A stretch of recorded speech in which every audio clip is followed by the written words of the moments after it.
নমস্কার বন্ধুরা, শাশুড়ির হাতে রকমারি রান্নায় আপনাদের সবাইকে স্বাগত। আজ আমি আপনাদের সাথে শেয়ার করব আমার শাশুড়ি মায়ের হাতের বানানো ট্যাংরা মাছের ঝাল অথবা ঝোল। এই রেসিপিটা কিন্তু গরম ভাতের সাথে জাস্ট জমে যায়। তা চলুন রেসিপিটি শুরু করা যাক। প্রথমে গ্যাস অন করে কড়াই বসিয়ে দিয়েছি। কড়াই গরম হয়ে গেলে এর মধ্যে দিয়ে দিচ্ছি সরষের তেল। তেলটা গরম হয়ে গেলে সামান্য লবণ দিয়ে দিয়েছি। লবণ তেলের মধ্যে দিলে কি হয়, মাছগুলো ফাটে না। এরপর নুন হলুদ দিয়ে মাখিয়ে রাখা ট্যাংরা মাছগুলোকে জাস্ট এপিট ওপিট করে হালকা করে সাঁতলিয়ে তুলে নিতে হবে। দেখুন, ব্যাস জাস্ট এপিট ওপিট করে ভালোভাবে সাঁতলে নিয়েই কিন্তু এক্ষুনি তুলে নেব। দেখুন, প্রত্যেকটা মাছ তুলে নেওয়া হয়ে গেল। জাস্ট কিন্তু সাঁতলেই তুলে নিয়েছি, ভাজিনি মাছটাকে। এরপর আবার কড়াইতে তেল দিয়ে দিচ্ছি।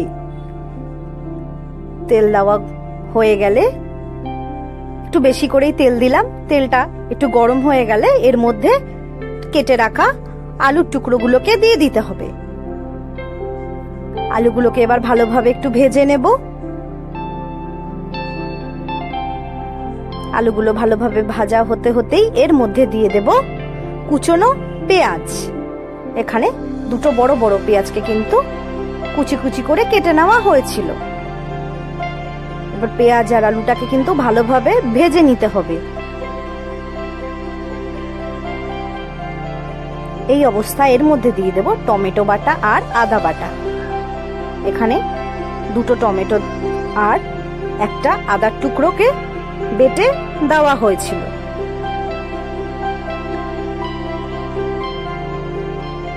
এই অবস্থায় এর মধ্যে এবার দিয়ে দেব রসুন বাটা। রসুন বাটা দিয়ে কিন্তু একদম ভালোভাবে কষাতে হবে। যতক্ষণ না রসুনের কাঁচা গন্ধটা চলে যাচ্ছে, ঠিক ততক্ষণই কিন্তু কষাতে হবে। এরপর এর মধ্যে দিয়ে দেব হলুদ গুঁড়ো। পরিমাণ মতো হলুদ গুঁড়ো দেওয়া হয়ে গেল। এরপর দিয়ে দেবো এখানে জিরে আর ধনে গুঁড়ো।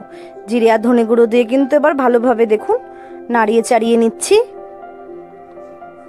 এখন দিয়ে দিলাম লঙ্কার গুঁড়ো। যে যেমন ঝাল খান তেমন কিন্তু লঙ্কার গুঁড়ো দেবেন। দিয়ে দিয়েছি লবণ।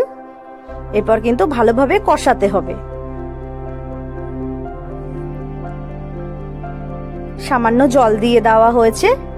জল দিয়ে একটু নাড়িয়ে চাড়িয়ে নেওয়া হলো। এরপর কিছুটা সময়ের জন্য কিন্তু ঢেকে দেওয়া হয়েছিল।